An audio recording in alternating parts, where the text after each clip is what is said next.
vraiment, j'ai un nœud à l'estomac. Hop. Alors, on va essayer d'être dans le champ de la vidéo. Ah, toutes les deux. Voilà. Qu'est-ce qu'il m'écrit, lui, là-bas? Vous pouvez des... Bonjour à tous. Bonjour tout le monde. Alors, est-ce que c'est pas... Alors, toi, on ne te voit pas correctement chez moi. T'es trop grande, tu rentres pas dans la machine. On voit pas ma tête. Hop. Voilà, c'est mieux. C'est mieux. Je vais le laisser. Allez, c'est parti. Hop. Alors, on est parti ici. Est-ce que c'est bon? Eh oui, c'est bon. Voilà. Donc, on a déjà 20 personnes qui nous regardent là. Tu vois, ici, il y a 22 personnes qui nous regardent. Donc, je vais peut-être vous laisser partager le live au fur et à mesure. Je vais essayer de vous retrouver ici. Voilà. Donc, ici, les commentaires, tu vois, sont là au fur et à mesure. Je lui explique un petit peu comment je fais parce qu'elle a l'habitude de faire des lives chez elle. Et après, on vous donne toutes les explications. Voilà. Donc là, tu as au fur et à mesure tous les commentaires, si tu veux. Ok. Voilà. Alors, ben, bien bonjour chez vous. Vous avez compris où j'étais? Peut-être pas. Alors, je suis partie ce matin à 6h30, vous avez vu la photo. Eh bien, en train direction Paris, TGV, changement de gare à Paris, donc gare de Lyon. Et de Lyon, j'ai pris un TGV pour Besançon. Et effectivement, j'ai la chance d'être reçue chez Audrey, qui est conseillère All-Clad aussi, et qui va m'emmener demain à une formation pour notre super nouveau compagnon, notre grill All Cook. Donc, on a choisi de faire des recettes franc-comtoises, évidemment, puisque je suis en Franche-Comté et je suis même sur le plateau. Donc, sur le plateau jurassien, c'est ça? Ah non, on est dans le Doubs. On est dans le Doubs quand même, Oui. ici. Ah oui, on est Ah dans oui, le Doubs. eh ben, voilà. Donc, vous voyez, heureusement que j'ai quelqu'un avec moi. Hein. Donc, vous allez pouvoir rigoler. On est à 10 minutes de Besançon. 10 minutes de Besançon. Mais on est quand même monté pour arriver jusqu'ici. Eh oui. Ah oui, donc pour moi, on est monté... On est sur un premier plateau, mais on n'est pas dans le Jura. Ah d'accord. On se dirige plutôt du côté du Haut-Doubs. Du Haut-Doubs, okay. Voilà. Donc, qu'est-ce qu'on va faire comme recette? Et on va faire... on va faire un gratin franc-comtois. Donc, qui va utiliser... on va utiliser des fleurettes de brocoli, des fleurettes de chou-fleur. Ça, c'est le petit côté breton. On va utiliser de la pomme de terre, c'est international. Et surtout, de la saucisse de morteau. Donc, on va mettre tout ça dans le plat de cuisson du grill, le XL, parce qu'on va faire à manger pour 5 personnes pour ce soir. Youps, là. Et puis, on va faire une béchamel. Donc, la béchamel, on pourrait la faire dans un robot, mais on va la faire à la main ensemble. Donc, pour la béchamel, il nous faut 30 g de beurre, 30 g de farine, et il va nous falloir du vin jaune. Donc, je vais vous parler du vin jaune un peu plus tard, mais on va utiliser vraiment des produits locaux. Et 210 g de lait. Alors, vous n'avez pas du vin jaune, vous allez me dire, ben, ça a un coup le vin jaune. Oui, mais vous allez voir pourquoi ça a un coup. Parce que c'est un vin qui est bien maturé. Donc, vous pouvez toujours le faire avec du vin blanc, X ou Y, ou que du lait, une béchamel qu'avec que du lait. Mais bon, si on veut faire du franc-comtois, on va jusqu'au bout. Et une fois qu'on aura fait notre gratin, qu'on l'aura mis dedans, eh bien, on va, notre béchamel avec du sel, du poivre, de la muscade. À la fin, juste au moment de servir, on va rajouter dessus de la cancoyote. Vous connaissez la cancoyote? Vous connaissez la chanson de la cancoyote? La cancoyote, c'est un mada franc-comtois. Tu la connais? Voilà. Non. Voilà. Mais je suis pas franc-comtoise à la base. Et ben voilà. Et moi, j'ai épousé un franc-comtois, donc c'est pour ça que je connais la cancoyote. C'est Hubert Félix Thieffen. Si vous ne connaissez pas ce chanteur, il faut le connaître parce que il a des chansons vraiment très recherchées. Il faut bien écouter les paroles parce que tout est dans les paroles. Donc voilà, ça c'est la première recette qu'on va faire. Et en sucré, on va faire, alors ça s'appelle comme ça, je ne sais pas trop pourquoi, mais la tarte au goumeau. Goumeau, G-O-U-M-E-A-U. Voilà. Donc c'est une tarte, on va mettre une pâte feuilletée. Et c'est une recette que j'ai trouvée dans un livre. J'ai eu la chance de passer à Malbuisson, au bord du lac de Malbuisson. Oui, voilà, hein, je ne me trompe pas. On a la Saint-Point. Le lac de Saint-Point, voilà. Et nous avons dormi dans un hôtel, dans un restaurant. Ce restaurateur faisait un livre de recettes. C'était en 2003, donc j'ai cherché mon livre de recettes et nous allons faire la recette donc de Marc Fèvre. Donc s'il y a des gens qui sont en Franche-Comté, et ben voilà, vous connaissez peut-être le lac de Malbuisson, vous connaissez peut-être ce restaurateur Et on va faire donc cette tarte au goumot. Alors honnêtement, lui, il met une pâte brisée. Moi, j'ai trouvé qu'une feuilletée, j'ai été regarder un peu partout, il y en a qui mettent de la feuilletée, donc on va mettre de la pâte feuilletée. Et dessus, on va faire une sorte de, comme un flan, puisqu'on va mettre 200 g de crème mélangée avec 500 g de lait, avec 100 g de sucre, de la fleur d'oranger et 4 œufs. On va mettre sur notre pâte et on va laisser cuire comme ça. Et c'est d'ailleurs par ça qu'on va commencer. Allez, on est parti. Donc, peut-être qu'on va demander à Audrey de faire la béchamel pendant ce temps-là. C'est un grand défi, je crois. Alors, Audrey, on va inverser les rôles. Tu vas mettre la pâte dans le plat. Et moi, je vais attaquer la béchamel. Parce que comme ça va nous faire gagner du temps. Donc, dans le plat de cuisson du grill all clad, donc les grilles all clad, nous avons les deux, puisque Audrey est conseillère aussi. Donc, le standard et le XL, je rappelle qu'ils sont à 319 € l'un comme l'autre, que vous avez la possibilité d'avoir les plats de cuisson en plus. Donc, franchement, tout le monde prend le plat de cuisson. Pourquoi? Parce que quand vous allez, là par exemple, vous voyez ce qu'on fait? On fait un gratin. Le gratin, vous savez que les plats ont des poignées froides et qu'on va directement sur la table. Donc, le gratin, une fois qu'il est prêt, on ne va pas enlever le gratin pour cuire notre tarte. Donc, c'est pour ça que c'est bien d'avoir deux plats. Mais on a de la chance, on a deux grilles. Donc, on peut le faire dans deux grilles. Comme Edith, Edith, c'est pratique d'avoir deux grilles aussi. Et Edith, elle est avec JP. Et bien, je lui souhaite une bonne retraite à JP d'ailleurs. Eh bien, ils ne sont qu'à deux et ils ont deux grilles. Comme ça, au lieu d'avoir deux plats, ils ont deux grilles. Un chacun. Un chacun. Alors, qu'est-ce que vous me racontez? Bonjour Laurence. Excuse-moi. Bonjour Christina. Alors, merci Sylvie d'avoir mis les ingrédients, c'est super gentil. Hop, voilà. Qui c'est qui est là encore? Frédéric, Anne-Pierre. Anne-Pierre, elle m'a mis plein d'étoiles, Anne-Pierre. Oh, c'est gentil, tout plein. Alors, l'histoire des étoiles, je ne connaissais pas. Comme j'avais un peu d'heures de train, je suis tombée là-dessus et j'ai mis des étoiles. Donc, je ne sais pas du tout à quoi ça sert, mais voilà, apparemment, on peut mettre des étoiles. Écoute, donc, Estelle, voilà. Estelle, Edith, Edith, coucou. Estelle, coucou. Bénédicte, Cécile, qui c'est qui encore? Vous êtes nombreux déjà. Alors, on va attaquer et parce que sinon... Allez hop, moi je mets vous avez vu comme c'est joli, comme elle coupe sa pâte avec une petite roulette dentelée comme ça. Voilà. Ça nous fait quelque chose de vraiment très joli. Surtout pour ne pas abîmer le plat de cuisson, ça c'est important de prendre quelque chose qui ne va pas rayer. Parce que c'est un revêtement qui est anti-adhésif, mais si on va avec quelque chose qui taille, on va abîmer le plat. Voilà. Donc là, j'ai mis la pâte feuilletée dans le plat. C'est une recette toute facile. Ensuite, du coup, ça c'est pour la tarte. Ouais, moi je fais la béchamel. Donc pour l'autre recette. Tout à fait. On va aller super vite alors. Ouais. Et du coup, hop, on va battre dans le plat.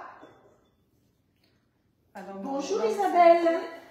Alors dis-moi pour le goumot, qu'est-ce que je mets? Pour le goumot, il nous faut, alors vous savez que nous on fait souvent moitié dose puisqu'on va travailler dans le standard pour le coup. Donc au lieu de mettre 4 œufs, elle va mettre 2 œufs. Elle va mettre, au lieu de mettre 200 g de crème, elle va mettre 100 g de crème. Elle va mettre 250 g de lait au lieu de 500 g. Et elle va mettre 50 g de sucre au lieu de mettre 100 g. On est bien d'accord? Sylvie vous a mis les proportions, je crois. Elle va mélanger tout ça et après on va mettre dessus. Alors ce qui est très important, c'est que sa pâte qu'elle a mis là-bas, il va falloir l'appliquer. Parce que c'est une pâte feuilletée. Sinon, elle va gonfler, n'est-ce pas? Et puis notre préparation, elle va sortir et elle va aller sous le plat. Et après, on va me dire que le grill est sale. Alors je rappelle que quand le grill est sale, c'est des choses qui arrivent. Donc faites très attention les proportions que vous mettez dedans. Quand vous faites un gâteau ou autre, quand ça gonfle, si ça déborde, ça déborde. Comme dans n'importe quelle casserole. Voilà. Donc vous pouvez nettoyer avec l'éponge magique. Sinon, je rappelle quand même pour tout le monde que le All Clad a un site. Et sur le site, vous y trouvez des recettes, vous y trouvez des conseils. Comme sur mon groupe de recettes, pareil, vous trouvez des conseils pour le nettoyage, pour le rangement, pour le transport. Je rappelle que pour le transport, si vous devez transporter des grilles, ce qui est génial, c'est le sac Picard. Alors, j'ai pas d'action chez Picard, mais c'est quand même bien pratique. Je crois qu'elle m'a piqué ma spatule. J'en trouve une autre. Donc, moi, je fais ma béchamel. Et donc, pour faire la béchamel, ça y est, Frédéric, elle a trouvé comment mettre des étoiles, je crois. Bonjour Anne-Marie. Bonjour Patricia. Donc je fais fondre mon beurre. Je vais y rajouter, parce que moi je fais la béchamel et elle fait l'autre. J'ai de la chance, on a 2 conseillères. On va 2 fois plus vite. Voilà. Hop. Piquer la pâte.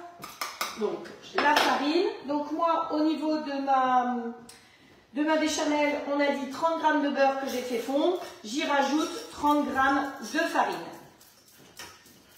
Elle est super hein, ta cuisine pour ça. Je trouve que les caméras elles sont bien. Elle est top. Hop. Bon, je vous avoue quand même que je suis un peu fatiguée parce que les nuits sont courtes et on s'est un peu beaucoup déplacé. Je me suis levée tôt, bref. Donc, moi, je vais rajouter du vin jaune. Voilà, le vin jaune, c'est cette bouteille et normalement, il y a de la cire sur le dessus. Alors, je vais vous parler un petit peu du vin jaune pour vous expliquer. Regardez déjà la couleur de ce vin. C'est vraiment une couleur bien particulière. Toi, tu restes sur le chaud, sinon on va le faire. Hop. Donc, j'y rajoute 150 g de vin jaune et 210 g de lait. Et on fait une béchamel, parce que tout le monde sait faire une béchamel. Alors, si vous avez un robot, Thermomix, Magimix, mix ce que vous voulez, vous pouvez tout à fait faire la même chose. Et c'est un choix de faire à la main. Hein. Voilà. Frédéric, elle aime bien. Mais effectivement, moi j'ai eu le commentaire, une personne demandait pourquoi, parce que Frédéric, elle aime bien. Voilà, moi j'aime bien montrer pour que tout le monde puisse refaire, tout le monde n'est pas équipé de robots. Pour l'instant, bientôt vous aurez tout le whole cook. Ah là là. Mais voilà, pour l'instant, demain on va aller apprendre à bien s'en servir pour vous apprendre à l'utiliser le mieux possible. Franchement, je vais vous dire, dans le train j'ai travaillé et je l'ai étudié. Et bien vous allez être surpris de tout ce qu'il a de plus que tous les robots existants. Déjà, la puissance. Vous allez voir. Il y a des choses, ça m'a sidéré. Par exemple, un petit truc qu'il a. Vous allez faire, déjà, il a des couteaux différents, parce que vous ne faites pas la même chose quand vous faites mijoter que quand vous faites un pétrissage, que quand vous faites, voilà. Et quand vous allez faire une pâte à pain, ou une pâte à brioche, par exemple, donc vous allez mettre un couteau particulier, il va chauffer à la bonne température, et quand il aura fini son pétrissage, d'office, il va se mettre en étuve, tout seul, 45 minutes, et si vous ne touchez pas le couvercle, tant que vous ne touchez pas le couvercle, l'étuve va se faire à 30 degrés. Donc votre pâte, elle va commencer à gonfler toute seule. Eh bien, il n'y en a aucun qui fait ça tout seul. Ça, c'est génial. Voilà. Et ça... Est-ce que je verse directement sur la pâte, c'est bon? Oui, tu as piqué la pâte, c'est ouais. Voilà. Et c'est tout. J'ai tout mis. Alors, on vérifie quand même, hein, on ne sait jamais. Alors, pour notre tarte, il nous fallait 4 œufs, 200 g de crème, 500 g de lait, la fleur d'oranger, le sucre. Tu as mis la fleur d'oranger, non. Ah, d'accord. C'est pour ça qu'il faut quand même toujours relire. Vous savez que moi, j'oublie toujours quelque chose. Donc, fleur d'oranger. De la fleur d'oranger. Alors, normalement, en plus, quand la tarte va être cuite, on y met du sucre et on fait flamber au rhum. Mais comme dans cette maison, il y a des enfants, on ne va pas faire flamber au rhum. D'accord? Mais vous pouvez faire flamber au rhum. Mais si vous voulez mettre du rhum dedans, à la place de la fleur d'oranger, vous pourrez. Alors, je vais mettre comme ça pour qu'on puisse voir. Pensez à la caméra. Allez, ce serait gentil d'épaissir, toi, là. Je vais mettre un peu plus fort, parce que sinon, j'y arriverai jamais à mon truc. Je fais que causer. Voilà. Elle a fait sa tarte, moi, j'ai encore rien foutu. Si, la béchamel... Tu parles. Bah ouais, c'est pas nouveau, hein. C'est ça. Mais on parle, on est à deux, parce qu'elle a sa caméra et moi, j'ai la mienne. Et oui, il y a deux groupes différents, mais on a optimisé les... Voilà. Donc après, je vais aller, donc je vais faire le tour. Le grill. Donc on va être en mode manuel. Elle fait le tour en espérant rien renverser. Donc là, on a... C'est super simple à faire. Hein. Et vous voulez que je vous dise, je crois que c'est la première fois qu'elle fait cette recette. Heureusement qu'il y a une bretonne qui vienne. Hein. Alors ce que je fais souvent, c'est la galette comtoise, une pâte à choux, et ça a beaucoup de succès. Et dans le grill, ça va super bien. Le fait d'avoir une forme rectangle, c'est très pratique pour faire des parts. Hop. Voilà. Donc au niveau de la cuisson, je me mets au max ou à 230? Alors, on va démarrer une pâte, comme toujours, on démarre à 230. Et une fois qu'il aura, ça y est, ma béchamel, elle est belle, elle sent bon, je vous dis pas, on va être complètement shooté là, avec le vin. Hop, on va l'arrêter celui-là, comment on l'arrête? Tu appuies, c'est tout à gauche. Tu étales carrément. Voilà. 230 alors. Donc, non, 270, ah oui, pour toujours saisir, le maximum pour démarrer à fond, la saisir. Et après, on mettra un bouchon dans cette maison, un bon bouchon, hein, d'un bon vin, donc pour pouvoir la laisser lever, parce qu'automatiquement, il y a de fortes chances pour qu'elle lève. Donc, pour les personnes qui nous suivent pour une première fois, pourquoi un bouchon? Parce que moi, je déteste avoir les rayures sur le dessus. Ah oui, moi aussi. Les donc, petits bouchons en liège comme ça. Alors, prenez bien du liège, hein, que ça soit pas du plastique. Sinon voilà, et pas un comme ça, parce que celui-là, c'est du liège aggloméré. Donc le liège aggloméré, pour qu'il s'agglomère, il y a de la colle. Et donc quand vous le mettez là, bah, il fond tout bêtement. Alors que ça, c'est un vrai bon bouchon en liège. Voilà. Donc faites attention, et surtout pas un bouchon en plastique. Donc c'est vrai que moi aussi j'aime bien quand même une quiche ou faire un flan pâtissier, j'aime mieux quand il n'y a pas les traces du grill. Ça change pas le goût, mais c'est le visuel. Voilà. Hop. Nous avons 62 personnes qui nous regardent. Elle est très épaisse, hein, elle est très très belle. Est-ce que je peux avoir un peu de sel, madame, s'il vous plaît? Bien que la morteau soit salée, je suppose. Alors, la morteau, c'est une saucisse qui se fait sur un morteau. Et un morteau, c'est sur le plateau, cette fois-ci, je ne me trompe pas. Voilà. Sur le haut doux. Dans un fumoir qui s'appelle un thuyer. Donc, vous avez les vraies fermes du haut doux, comptoises, qui ont des grands toits comme ça, des grands toits. Et au milieu, il y avait le thuyer. Certaines existent encore. Et donc, on voit la cheminée et on suspend les saucisses pour pouvoir les faire cuire comme ça. Donc voilà, ma petite béchamel est faite. Donc ça, c'est fait. Donc, il n'y a plus qu'à prendre le plat de cuisson. Qu'est-ce qu'on va mettre dans le plat de cuisson? Eh bien, un petit peu de micrio, tout simplement. Donc, vous savez qu'elle a du micrio, elle ne s'en servait même pas. Donc, voilà. C'est trop bien hein, de venir dans une maison où il y a tout. J'ai pas eu besoin d'emmener les grilles, il y avait les grilles. J'ai pas besoin d'emmener du micrio, il y avait le micrio. Oh là là, il y a tout. Même donc, du lait. Voilà, même du lait parce que vous savez que j'ai fait un drive à la maison pour récupérer ici en arrivant, pour avoir les ingrédients pour le live, parce que pour demain, pour la formation, chacun doit apporter quelque chose. C'est l'auberge espagnole. Donc moi, évidemment, je n'allais pas apporter des recettes d'ici. Donc tout à l'heure, dans le grand plat de cuisson, je vais faire un gâteau breton. Donc j'ai commandé mon beurre, j'ai commandé mes ingrédients pour pouvoir faire un gâteau breton avec du bon beurre de chez nous, évidemment. On va se régaler. Donc voilà, alors là, on va mettre nos... Donc le micrio, c'est de la matière grasse en fait, hein, c'est ça? Alors le micrio, c'est du beurre de cacao, c'est 50 à 75% moins gras que le beurre et que l'huile, et il n'y a pas de cholestérol. Donc vous voyez qu'on en met juste une petite cuillère à soupe dedans. Voilà, on n'en met pas grand-chose, mais moi j'aime bien, ça va apporter un petit peu de gras, si vous voulez, dedans, sans que ce soit trop pour nos poignées d'amour. Alors, il nous faut des fleurettes de chou-fleur et de brocoli, donc on répartit ça directement dedans. Hein. Voilà. Il nous faut des pommes de terre. Moi, tu vois, on aurait même pu en mettre plus. Oui, bah ouais. C'est pour ça que j'ai mis 2 patates en plus, parce que je trouvais ça juste.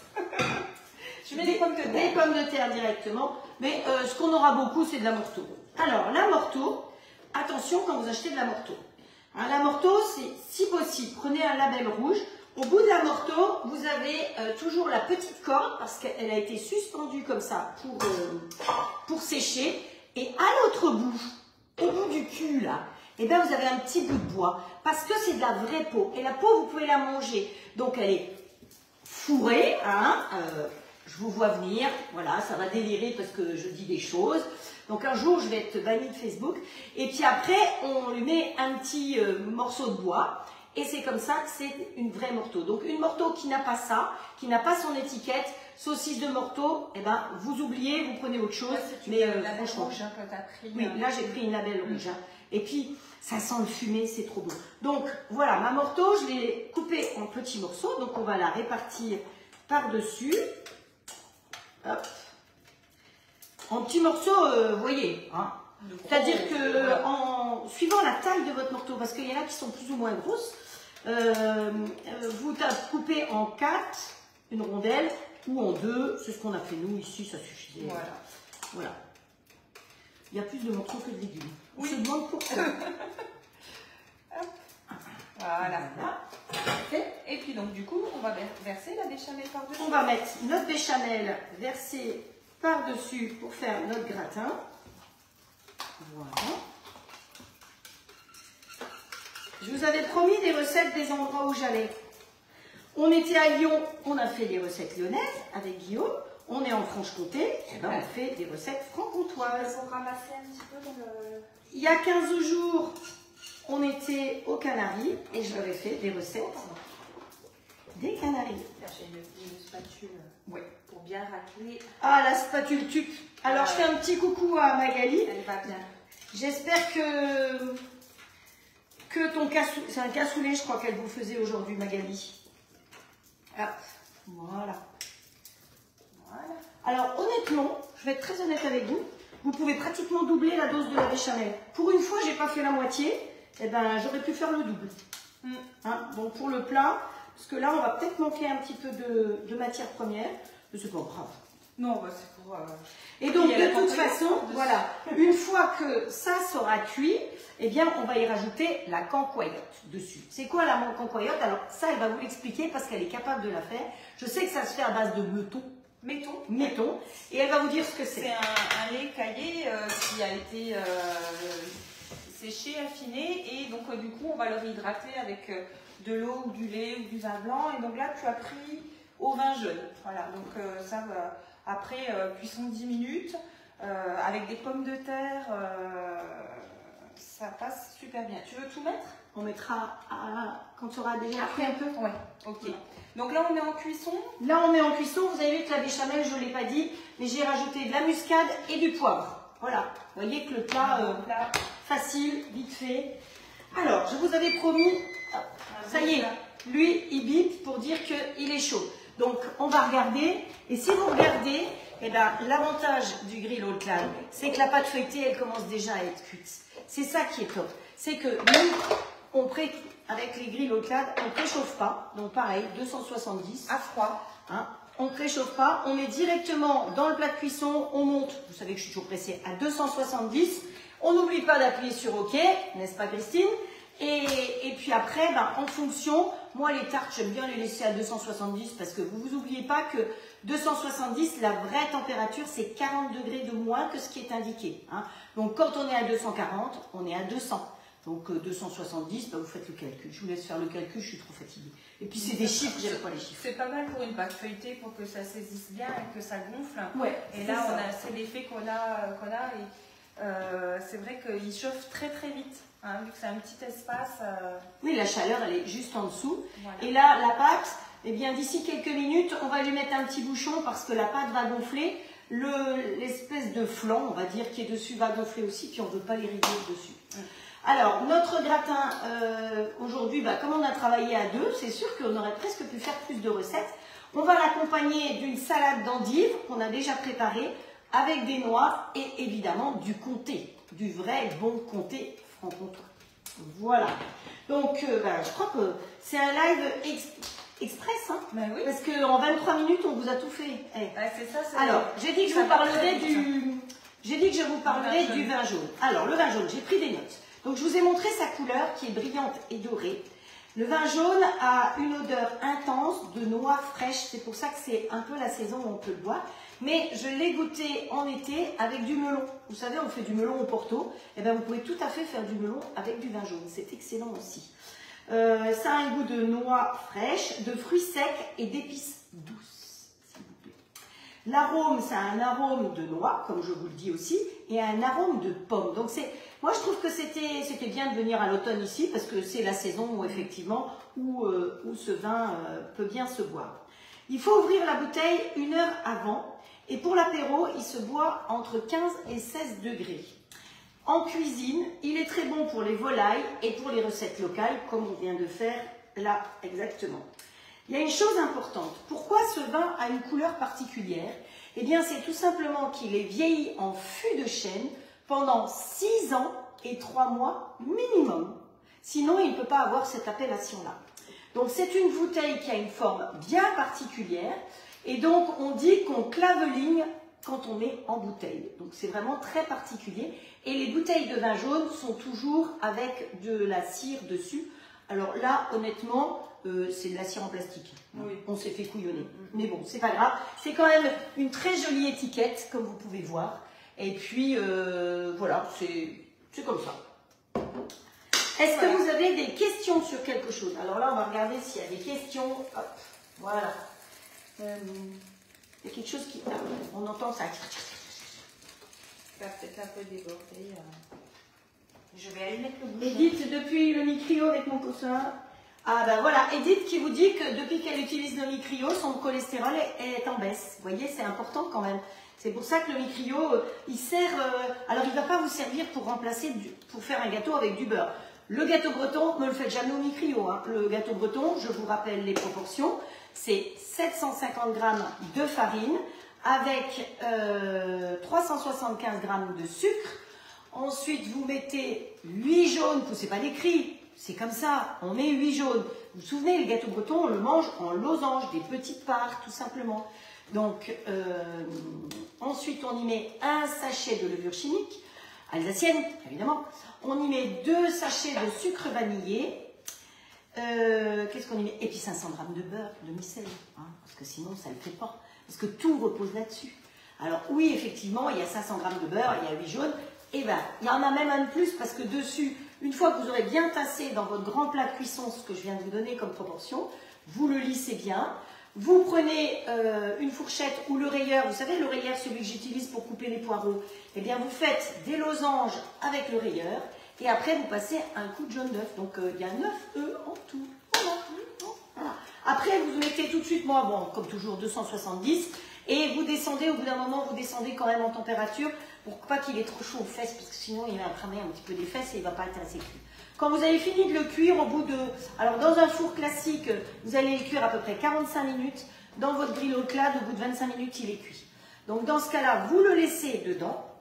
Vous le laissez, parce que la pâte va être, comme il y a un peu de beurre dedans, la pâte va être un peu molle. Donc, vous le laissez refroidir et il va durcir. Et un gâteau breton, il sera même meilleur 2-3 jours après. Pourquoi est-ce qu'on met du beurre salé? Pourquoi est-ce qu'on faisait ce gâteau? Eh bien, pour pouvoir l'emmener sur les bateaux au loin. Et donc, c'est un gâteau qui, 8 jours, 15 jours, 3 semaines après, est toujours aussi bon. Le seul détail, c'est qu'il n'en reste pas 3 semaines après, parce que c'est trop bon. Voilà. Donc, comme demain, eh bien, il faut apporter quelque chose fait dans un grill, eh bien, moi, je vais apporter le gâteau breton à la formation. Voilà. Alors, est-ce qu'il y a d'autres choses? Voyons voir. Oui, la baisse de cholestérol. Oui, on peut faire le foie gras au vin jaune, tout à fait. J'ai vu que Magali, vous parlez du foie gras hier ou avant-hier. Le foie gras, il y a vraiment plein de manières de le faire. Je ne l'ai jamais fait là-dedans. Si, poêlé. Ah, alors ça, le foie gras poêlé là-dedans, oh, c'est excellent. Moi, j'adore ça, le foie gras. Je vais descendre un petit peu. Que ça gonfle, ça gonfle. Voilà, lui, c'est bon. Il est à bonne température. Non, pas encore. C'est parce que je changeais de température ici. Donc, il bipait à chaque fois. Là, il n'est pas encore à 270. Mais ça commence à... Donc, on ne vous a pas dit, mais celui-là, on va le laisser cuire facilement 25 minutes. Vous avez quand même des pommes de terre. Donc, ça dépend un petit peu la taille de vos pommes de terre. Alors, si vous voulez aller plus vite pour faire cette recette-là, et qu'il vous reste des pommes de terre, et que vous avez un reste de chou-fleur, vous n'êtes pas obligé de mettre du chou-fleur et du brocoli. Moi, j'ai suivi la recette. Mais vous pouvez tout à fait mettre des légumes qui sont déjà cuits, c'est-à-dire des pommes de terre déjà cuites, du chou-fleur ou du brocoli. C'est une manière aussi d'utiliser, si vous voulez faire un batch cooking, vous avez déjà cuit vos légumes, vous les mettez dedans en cuit, vous rajoutez la morteau dedans, comme ça. Sinon, la morteau, eh bien, on peut la faire autrement. Vous pouvez aussi très bien faire la morteau lentille. C'est-à-dire que dans votre plat de cuisson, vous allez mettre de l'eau ou du vin, hein, c'est encore meilleur, avec un bouillon. Un bouillon maison, je vous ai appris à les faire, sinon vous mettez un bouillon cube. Et puis vous mettez la morteau entière, surtout ne la piquez jamais la morteau, hein, parce que dedans elle a son gras, elle a son... C'est trop bon, il ne faut jamais piquer le morteau, parce que sinon elle va tout perdre, elle va être toute rayée, elle aura 80 ans avant l'heure. Donc voilà, vous mettez les lentilles et vous laissez cuire comme ça dans votre plat de cuisson, tout simplement. Alors si c'est une grosse morteau, parce qu'il y a des grosses morteaux, il y a des petites morteaux. Si c'est une grosse morteau, vous laissez démarrer comme ça, mais après vous mettez le bouchon effectivement pour pas qu'il y ait les traces dessus. Parce que sinon, les traces risquent de faire éclater la peau. Donc on met le bouchon si c'est une grosse morteau, sinon voilà. Donc morteau lentilles dans votre plat de cuisson, je l'ai déjà fait, je pense que la recette, vous devez pouvoir la trouver sur mon groupe de recettes. Voilà. Et bien écoute, parfait. 30 minutes. Vous savez ce qu'on fait? C'est qu'on fera... Waouh, regardez comme c'est beau. Ah bah là, ça gonfle, ça gonfle. Ça a gonflé. Hop. Ça gonfle beaucoup parce que malgré le bouchon, je l'avais même mis Alors, droit. l'idéal, c'est un bouchon de champagne aussi, parce qu'il Alors, est un peu plus gros. Ça, Mais aussi, hein. sinon, le caillou est pas mal non plus. Mais elle est assez méticuleuse, donc hop. Donc, vous voyez, ça, c'est un bouchon qui a été aggloméré. Donc, c'est pour ça qu'il il fond. Alors, pensez aussi à répartir votre bouchon en fonction de ce que vous voulez. Si vous voulez que ce soit incliné ou que ce soit à plat. Donc, si vous voulez que le couvercle soit à plat, vous mettez le bouchon un peu plus sur l'arrière. C'est vous qui regardez, hein, de toute façon, quand vous faites ça. Donc, je crois qu'on vous a tout dit. J'espère que notre petit live vous a plu. Vous savez ce qu'on fait? On fera un micro-live tout à l'heure quand on va démouler la tarte. Ça vous dit? Hein, donc, voilà, pour que vous puissiez tout voir. Les recettes, ben, vous les retrouverez... peut-être pas tout de suite, il faut que j'arrive à les taper, il faut que, voilà, parce que demain je suis en formation toute la journée, donc peut-être que vous les aurez que sur le week-end. En tout cas, les recettes du week-end sont sur la chaîne YouTube, les deux, que ce soit les recettes de samedi ou de dimanche, vous pouvez aller sur la chaîne YouTube, je vous les ai mises, il n'y a pas de souci. Je peux vous les mettre là-dessus aussi si vous voulez. Il y a le fameux gâteau avec la toile d'araignée qui vous a beaucoup plu apparemment. Je vous embrasse très fort, nous vous embrassons très fort. Merci à Audrey de me recevoir. Merci à vous de nous suivre. Merci pour vos partages parce que c'est très important de nous faire connaître, que ce soit n'importe où, en France, en Nouvelle-Calédonie, aux États-Unis. Nous, on n'est pas comme ça, on est polyglotte. Si vous voulez, on peut vous parler en anglais, en franc-comtois, en plein de choses. Allez. Ciao, ciao. À très vite. Prenez soin de vous. Et de toute façon, je serai là samedi de nouveau dans ma cuisine. Je rentre vendredi. Bonne soirée. Ciao, ciao. À tout à l'heure.